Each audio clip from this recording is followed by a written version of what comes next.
On April 1st, 2021, I ditched a career I absolutely hated to better myself and do the things I've always wanted to do. And that included my growing love and obsession with Ireland. I want to learn everything: culture, history, mythology, music, and the language. Which, if I'm being honest, looks really hard to learn, but I'm going to give it the old Smith try. Then, of course, there is my love of pubs and the role that they've played throughout history, and no better example of that than on that beautiful, beleaguered island in the North Atlantic, Ireland.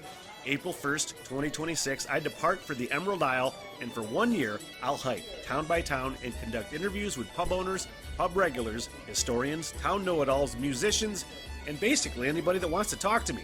If you'd like to support the project and the journey, basic Patreon support is only $3 a month, but just liking a video or subscribing to the channel and following the journey is just as helpful. I'm always looking for volunteers to work as liaisons for the project too, so if you live in Ireland and know people, feel free to hit me up. This is a huge goal and I need all the help I can get. The Smitty Learns Irish podcast begins April 26th and will be my life's work. Thank you. And hello, welcome to the What the Hell Everything podcast. My name is Smitty. If you're here, you are expecting my interview with the legendary Irish band Aslan, and I am totally stoked to present it to you. I have fallen in love with this band, their music, and talking to them. I just falling in love with them as people as well. If you've been following the channel and my growing love for Irish culture and history and music, and just finding out about these guys was an absolute pleasure, and they were more than gracious in dealing with my awkward, nervous ass. So you guys, thank you for being here. Yes, Aslan, Joe Jewell, Billy McGuinness, Alan Downey. Here you go. Well, how are you, Smitty? How are you, gentlemen? Good to talk to you. Good to have you on. Well, thanks for having us. Your reactions have been brilliant. Thank you. It is absolutely not what I expected. A, to have the band watch it, and B, to have the band enjoy it. That was really awesome for you guys to share that. I really appreciate that. Thank you. Not at all. I tell you, it's great. It's great to hear, that someone that is just hearing Aslan for the fourth time. It's just so unreal. Do you know what I mean? No, honestly, and we're rolling right into this, you guys. Obviously, talking to Alan, Billy, and oh, Jesus Christ, why am I forgetting? My worst fear was I know your names, guys. I apologize. No. Yes. You guys, thank you for joining me. I come from like a 15-year background in rock radio and have been so frustrated. The more that I've left the industry of just stuff you don't hear. You know what I mean? There is just a world literally of music out there. So to be able to discover bands like you guys now is so cool. I mean, how are you, by the way? Right. Yeah, we're good. We're as you know, Christy, our lead singer, passed away earlier this year, and we've been rehearsing, we've been playing our songs, and it's a form of therapy for us, Smitty. It's the songs are great, and just we've had a year off. It's been over a year since we gigged, so just to be up here in the past few weeks and playing music, it's really helping us, because when we're playing the songs, we're talking about the songs when they were written. We're talking about the last time we performed them or whatever. So it's good. It has us talking about the songs, has us talking about Chrissy, and yeah, it's a grieving period, but we're moving forward. And it's very as Billy was saying there about gigging, Smithy, like in the 41 years the band have been together, all we ever do is gig. Like even when like those albums that you're listening to and stuff like that, when those albums were being recorded, we'd record them Sunday to Thursday, and then we'd be back in, we'd go off gigging. So the point I'm trying to make is, for us not to gig for a year is, like, in 41 years is we've never had a break like that before, Right. And we're missing it so much. Yeah.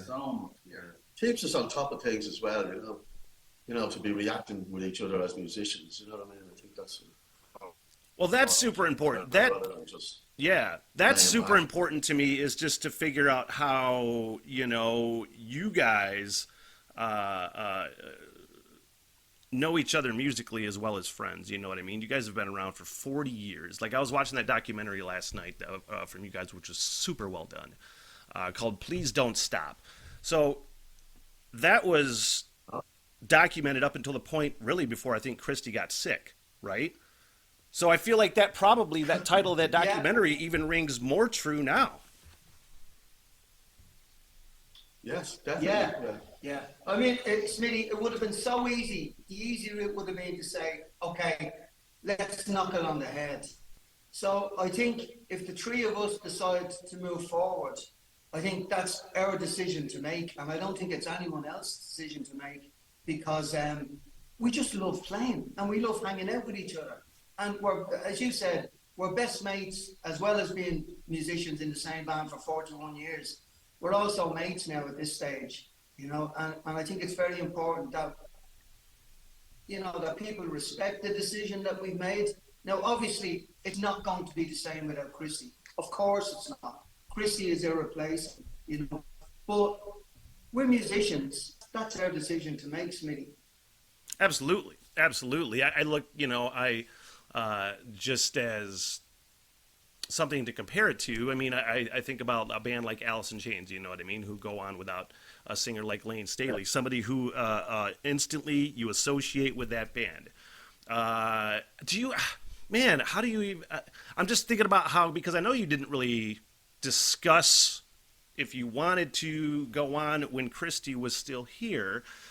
So how does that conversation start? Is it the conversation in your head? Do I want to talk to these guys about playing music, or is it just one of those things where you're in the same room and say, hey, why don't we jam? You know what I mean? How do those conversations start?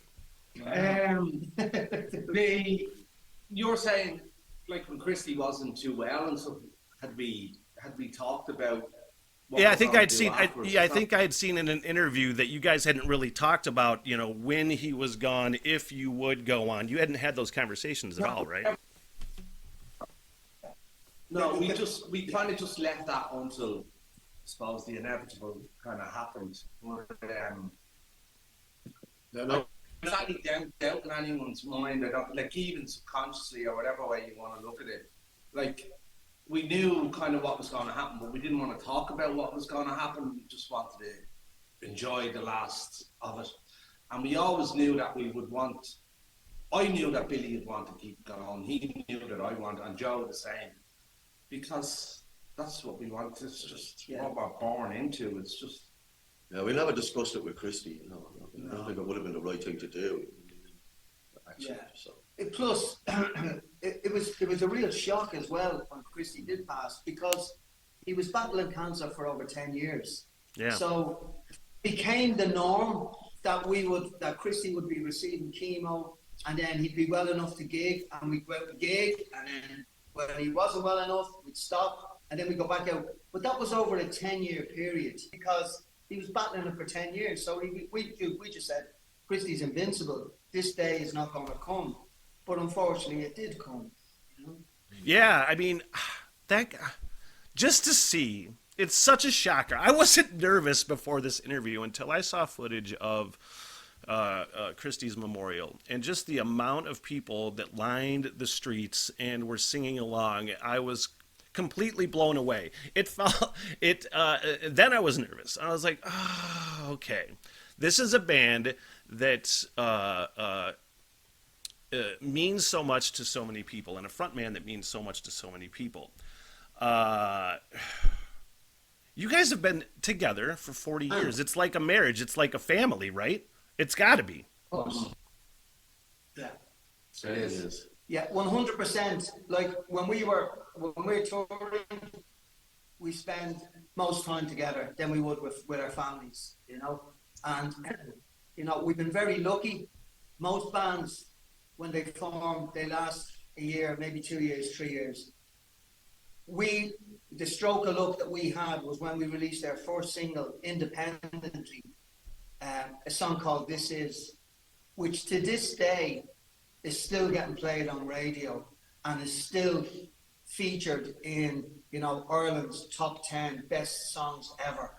We were very lucky that that song was our first release, because that led to just 40 years of madness.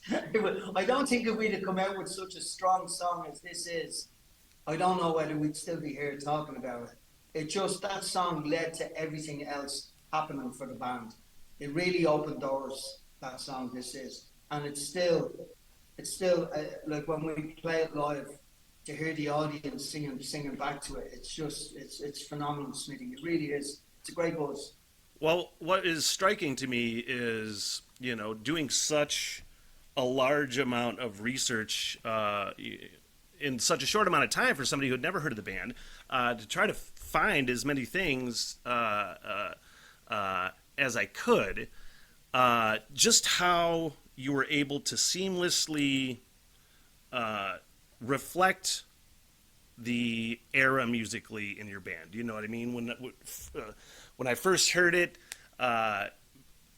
very 90s sounding, you know what I mean? In a great way, where you were reflecting the era. You know, when I heard the first album, Feel No Shame, okay, I'm like, these guys came out with a real post-punk sensibility, but just the fact that you were able to seamlessly reflect the era that you were in musically. You know, you had a super popular #1 album, the band falls apart, you come back 5 or 6 years later, and just the fact that you were able to resonate again says, you know, so much about the band as a whole, because honestly, you guys, the more I listen, the more I hear just some great musical nuance, some great songwriting, and again, when you spent 15 years in rock radio and you've never heard of a band before, it pisses you off. You're like, why did this band escape me for so long?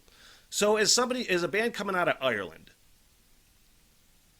is it how tough is it to break out of Ireland and more internationally? Because I know you did tours in the United States. I know you did things in the United States, but as a band coming out of Ireland, how tough is it to break out and be? I don't want to say be more than an Irish band, because clearly, I love Ireland and I love all of the things, and I am falling in love with the music and culture. But I feel like there's a real sense of like you want to bust out and you want to do more things. You know what I mean? So what prevented you, do you think, from being bigger, so to speak? Or I don't know how to put it. Yeah, back in those days, everything was record company dependent, if you know what I mean. There was no internet. There was, sure, you know, you couldn't put music out yourself. And as you know, record companies are run by, you know, accountants as the years went on, you know. And if something, at the time, you get it like a 3-year record deal, and that was a part of growing, you know what I mean? Growing with the company, and they're trying to push you out there. But the thing you have to realise is when you get your first deal, you know, I mean, we probably were together maybe 7, 8 years, maybe even longer before we got the record deal. So we had all those songs in a back catalogue, and you kind of pick the best ones out of it. And then all of a sudden, you know, you do the tours, and again, it's no guarantee that it's going to be successful, because more music came along, more music became available to people. You know, the CDs started to happen. I think our first album, we were one of the first European bands to release a record on CD, which was amazing. And as the internet then started to come along, more music became available, and people were listening to all types of music, which is brilliant. Don't get me wrong; it's absolutely brilliant. You know what I mean? But the competition becomes harder. You know what I mean? You know? But I think wait, the heart of what happened. You're asking the question, like why we didn't break out of Ireland. Yeah, I mean, yeah, that's the bigger question. I mean, It's no secret. At the time, just before we were starting to, you know, work on the second album, and well behind us, and EMI were well behind him. We got into a situation where we had to part company with Christy, you know, for his own health. Yeah. So that was really, I suppose, what would have been the, I don't mean to say downfall, but certainly to stop the train from travelling, you know what I mean? Yeah. And we were made, you know, we were told, oh no, look, you can travel on different buses and you can get different flights. And, you know, get so-and-so and Chris Thomas will mix for Clay Mountain will mix for you. But that wasn't important to us. It was more important to us was our friendship, you know. And when a friendship breaks down, well, especially with Christy, because he was just such an amazing performer, you know. Because we were brought up in a kind of working class environment, you know, it was all friendship, you know. So there was a lot of things going on, if that makes sense. You know, it wasn't just a case of, you know, you're not successful, so okay, next, you know, next band, next thing. There was a lot of personal stuff, I think, going on. You know? Yeah. Yeah, well, I mean, we were on the cusp of breaking through the States. We done a tour with Graham Parker in the room, which was very, very successful. But we released a song called Love Me Lately from Feel No Shame, which was released on Capitol Records in America. And that actually got to the lower end of the Billboard Top 100, which was phenomenal for a first release. And then Capitol had set us up to go back to America and support a band called Crowded House on an arena tour. And they were going to release This Is as the follow-up single to Love Me Lately. But unfortunately, as Joe said, the personal problems within the band got the best of us. But I think that decision we made back in the 80s was the right decision. And for me personally, I wouldn't change any of the decisions that were made over the 40-year career of the band. Being successful had nothing to do with the decision that we made, if that makes sense. You know, we made that decision as people, basically, first and foremost, people. Yeah, what really struck me, I watched an interview with you guys that you did a few weeks ago, and you said something to the effect that, you know, when Christy passed and you had, what meant more to you was the support from the people, rather than necessarily the acclamations from the bigger musicians like U2 or whatever. But I feel like that's a real metaphor for the band as well. Like, you've just been a people's band your entire career. And it's like, I put myself in your situation, and it's like, would you rather have a more global outreach, or would you rather have a rabid fan base in your own country? You know what I mean? And you guys have reached such hero status that, I mean, it feels like that's kind of where you're at right there. That's what you would prefer. Yes. Yeah, absolutely, 100%. It's not about success. It's not about fame. It's not about money. It's about music. And we've always been about music.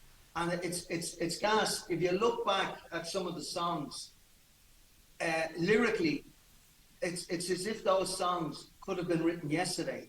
Like, there was a song, Where's the Sun, that we wrote in 1994, Goodbye Charlie Moonhead album, that was written about homelessness. That song could have been written yesterday. And that goes for a lot of, like, live, from Feel No Shame, an album that was written in 1988, we would perform live. To this day, we would perform Don't Look Down on Me from the album. We do This Is from the album. We do Life Is Not a Pretty Thing from the album. We do This Time from the album. So the songs have really withstood the test of time, which is absolutely unreal when you think about it. Because a lot of songs, when you play them now from the 80s or 90s, would sound very dated. But for some strange reason, that hasn't happened with our songs. And it's like, we're spoiled for choice when we're putting the live set together. It's what songs that you have to leave out, because we've got so many brilliant songs that we're dying to perform, you know. A lot to do as well is the sentiment of the songs. What's in the song, what the song is about, more important. It's got, you know, if it becomes a big hit worldwide, so be it. You know, nothing's ever written with that in mind. Not the way it is now. You know, if you don't mind me saying that, you know, obviously, you know, that's the way the industry has gone now. You know, it's just what's going to be a hit, what's not going to be a hit. You know, when we write songs, it's what's good, what's bad. You know, I'm not really not the shit either. And I think you hit off a point there, Smitty, on what how we came back a second time, and how we came back a second time was with the songs. And the first song that we came back with was a song called Crazy World. Again, if we'd have come back with another song, would it have happened? That song then, you know the music industry, you hardly ever get a second bite of the cherry. But that song let us sign into Sony BMG. And again, we were up and running again. So to us, it's all about the songs. If you write a good song, that will lead to other things happening. I firmly believe that. Of course. Yeah. Of course. No, it's a song doesn't have to be. If a song isn't commercially successful, it doesn't mean that it's a bad song. You know? Yeah. No, absolutely not. No, because honestly, I bet you Crazy World, you just brought it up, has been on my own personal soundtrack for the last, I don't know, 2, 3, 4 weeks, however long, since I started listening to that song. And, you know, you mentioned it doesn't sound dated. You know, you can hear, like I said, in the reaction, you can hear the 90s, and in the Feel No Shame, you can hear the 80s because that's when it was recorded. That's what your musical sensibilities were at the time, you know what I mean? But I listen to Crazy World, and I'm like, I don't know if I would have gravitated towards Aslan when I was however old when this came out, 18, 19, 20, because I was just into super way heavier stuff. I would have heard Aslan and oh, that's good, but I probably would have gravitated towards something heavy. I would have gravitated towards it more now when I am looking for more mature songwriting and I'm listening for more nuance and things like that. You know what I mean? And even just listening to some of the later stuff, you guys haven't lost a step. Even Christy in his latest years, I mean, fuck, he sounded so good up until, I don't know, what... the Fields of Athenry. That was the last single that you released, and I listened to it and cried. And it's automatically such... That's probably... I've heard 3 or 4 versions of that song, and to me, that's one of the most signature versions of that song that I have heard, and it will forever be on one of my favorite song playlists of Irish music ever. I forgot my point. It was basically gushing love for your band. Yeah, that was actually the Fields of Athenry was the last time we were in the studio with Christy. And when we went looking to give something, we wanted to give the fans something immediately after Christy's passing, something that they could latch onto. And Joe went searching because Joe does all the mixing and producing for the band, depending on what producer we're working with. And Joe went searching and he said, lads, you'll never believe, the last song we recorded was The Fields of Athenry. But as Joe said, we have a habit of taking a cover and we will make it an Aslan cover. We won't just do a direct copy of it. And, you know, the end result of that being, you know, some people think that our version of Angie by the Rolling Stones is better than the Stones version. But to me, it'll never beat Stones. They're just a phenomenal band. But then, we wish you were here. People say the twist we put on that with the crowd singing along, that we've made that. And I think that's something that Joe works on.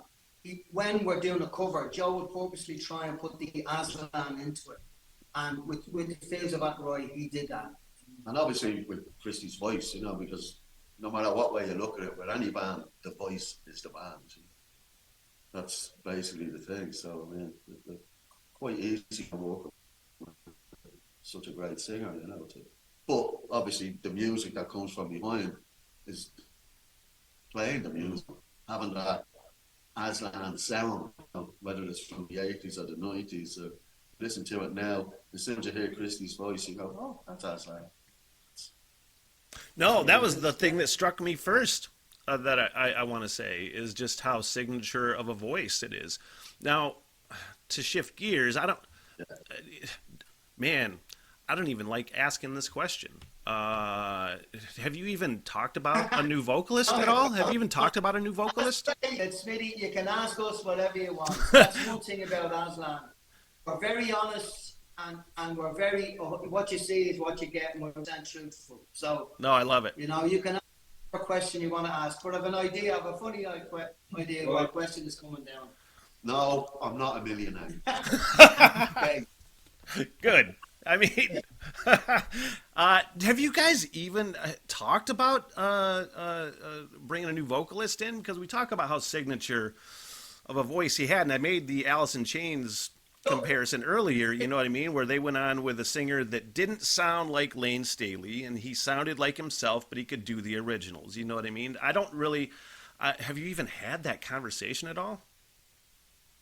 Well, yeah, we have to, because we're a band and we want to play live, and we know that we're going to have to get a singer. Well, I didn't know if, because you guys do amazing harmonies, and you have been in other bands where you've sung, so and done great. So I didn't know if you would take over the vocals. Honestly, I didn't know who was going to take.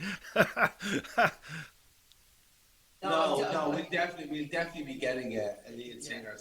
You have to. You have to know your limitations. Like Joe's brilliant on lead guitar, electric, backing vocals, harmonies, absolutely fantastic. I know my limitations. We're not frontmen. Do you know what I mean? We're not. Yeah, we're playing, and we're a shit tight band, and we love performing. But we're going to have to get someone out front to sing the songs like that, and you know, people will say, "Oh, it's not the same. It's not the same." Of course, it's not the same. Yeah. It will never be the same. This is us wanting to go out and play live gigs, and we're doing it for us. We're not doing it for fame or global adulation, and we're doing it for us. We're musicians. When we do get a new singer, certainly not going to be a replacement. I actually don't like that word, you know, replace. That doesn't even come into the equation, you know. The singer will have his own, will put his identity on the songs, you know. If every time a band, and I don't mean to generalise here, but if every time a band lost a singer or a member, you know, you'd be stopping Queen from carrying on. You'd be stopping, there's hundreds more. You'd be stopping Genesis from carrying on. You'd be stopping, and the list is endless, you know, of people who. There's actually a great article. I think it's on YouTube. I think about 11 bands who carried on when they lost our singer, you know, and it's really an interesting read, you know. And when you read it, you sort of you come back into the tune. It's like, man, they're just musicians. All they want to do is play music. Yeah. You know? They went through a phase with this wonderful person, Christy, who was an amazing singer. But you have to just move on, you know. You have to. The alternative is Aslan's music dies. If we stop playing, that's it. The songs will never be heard live again. So, and people won't be able to sing along. Yeah, and it's really important. It's important. And look, some people are going to like it, some people are not going to like it. But as I said, it's our music, and we want to play our music, and it's that simple. When you boil it down to that, it's that simple. It's not complicated. Alan, you said in the 90s that when you guys got back together, I think, that if you two went on with Bono, it wouldn't work. So I feel like what's different now is the fact that the band and Christy have reached some sort of hero status, where now it's about celebrating the legacy.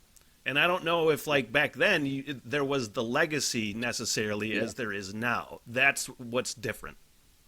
Look, you'll get an idea. You've seen the Made in Dublin thing, and you see what happens in the room. Yeah. You've seen the video, so. Oh no, it's one of my favorite things. Those sing-alongs and the way that crowd and is worked honestly by Christy is a sight to behold. Yeah, and we like that buzz, and hopefully someday you will see you'll be in the room experiencing that or whatever, but that's actually what we get out of bed for in the morning. Is that's what we live for? Is to create that kind of vibe in a room. And okay, Christy's not with us, but we still want that, and we still want to portray that music. We still believe that there's an audience out there that still want to sing them songs and celebrate Aslan, as you said, the legacy of Aslan. And we'll do it. We'll get someone, and we'll continue on, and yeah, hopefully you'll be at one of the shows. Yeah. I plan on it. They're going to be coming partying with us, and we're party animals. Are you guys going to go on? Do you guys plan on leaving the country in the next 2 years? You guys going to be around in the next 2.5 years? I'll be around. Yeah. Yes. Yeah. Yeah, we might be over to you next year. Yeah. Yeah. What part are you in? Where are you in America? I'm in northern Michigan. So, I don't know how familiar, like 4 hours north of Detroit, maybe? Oh, sorry, we played Detroit and Michigan, yeah. We'll find you, Smitty. We'll find you. We'll find you. If you come close, I'll find you. You're talking about just how much you love playing music together. Like, clearly you have musical connections that have spanned 40 plus years. I love finding out about musical sensibilities and where you got your musical sensibilities from. I know we don't have terribly a lot of time left, but if each of you can just kind of share your first time you ever related to something musically, where it was like, I want to do that, and then the first time you related to your band members in the same way. Okay. The first time for me was my ma bought me the Monkeys, Daydream Believer. I stuck it on and played it, and I went, I want to do that. That was it. That's how old I am. That was... It's a great song. You know, bands being manufactured or anything like that, but thankfully from there I've moved up to Jeff Buckley status and people like that, and so that was really my first. When I was a really young kid, my dad was a huge influence of the music that he was into, and then like I'd older brothers and sisters and listened to their records, and there was a few drums as well hanging around the house. So yeah, I'd say I was about 6 or 7 years of age, and I made a decision. I don't know how I did at that age. 6 or 7. I was hooked. I went to see Aslan before they were Aslan.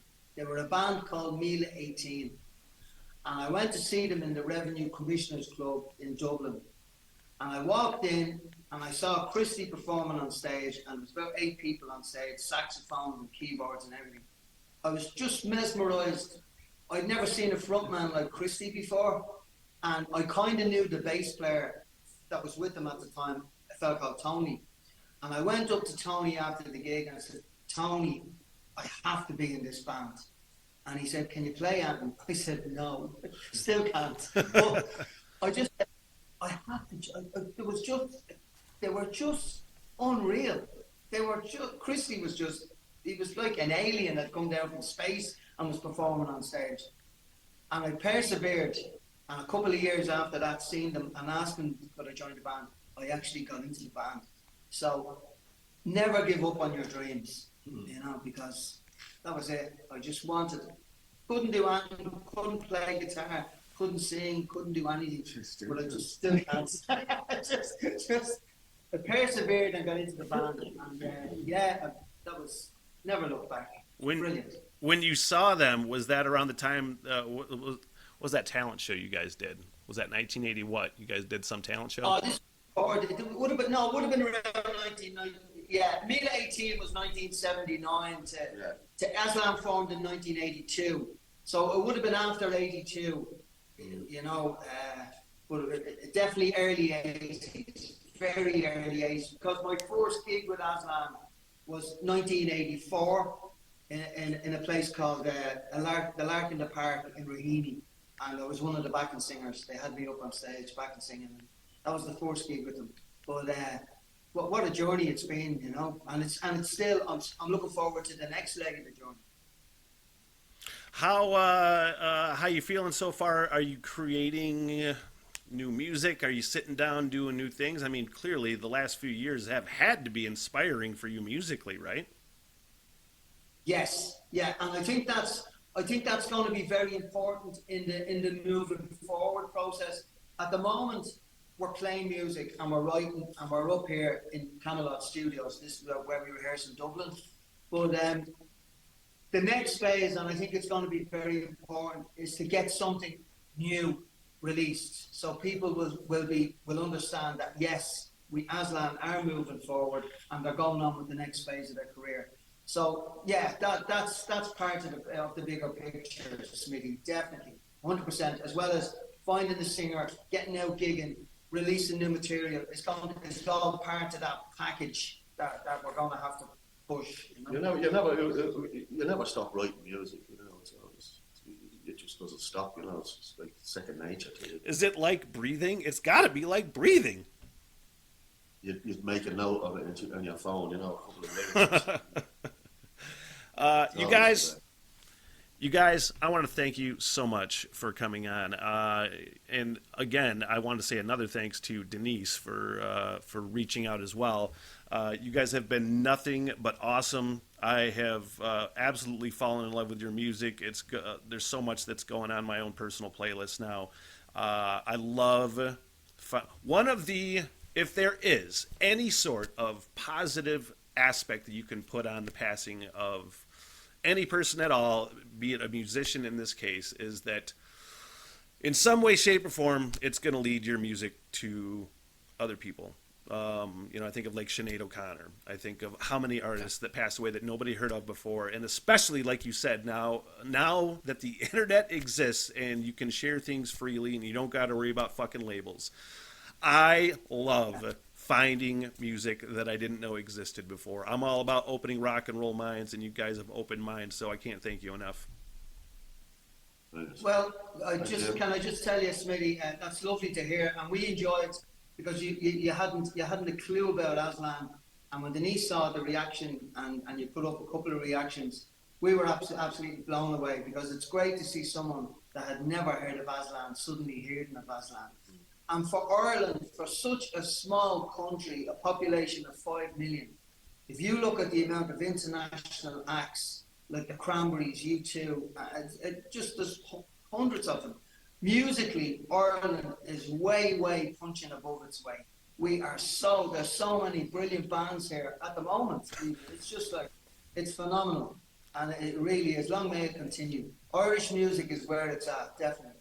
Hey, I was going to go off on some tangent about Irish music and have a half an hour to 45-minute long conversation about learning, growing up in that environment, because it is something that I'm gravitating towards a lot and fascinated with. That might be for another conversation. I know you guys don't have the time for that today.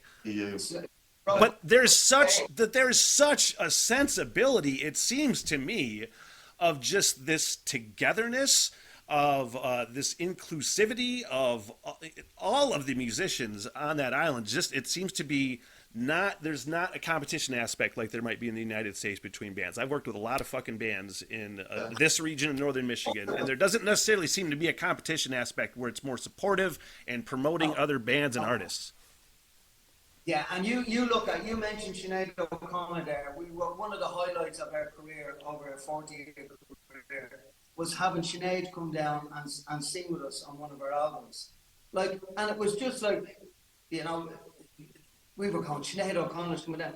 She just waltzed in, had a cup of tea, hung out with us. There was no big deal about it. There was nothing made of it. U2 recorded This Is, an Aslan song. Again, there was no big deal made about it. Just Bono, Christy wasn't well, and they done it out of the goodness of their hearts. And that goodwill between Irish bands and Irish musicians is, I think, what makes the country so great musically. Because you can call people up and ask them to sing on your album, and if they'll do it, they'll do it. We've had so many great guests that have got up with us, and it's just over the career. I think you hit it on the head there. It's not competition in Ireland. It's all about the music. You guys, You've been super awesome by coming on, and I can't thank you enough. And yeah, when you come to the United States, I'll say when.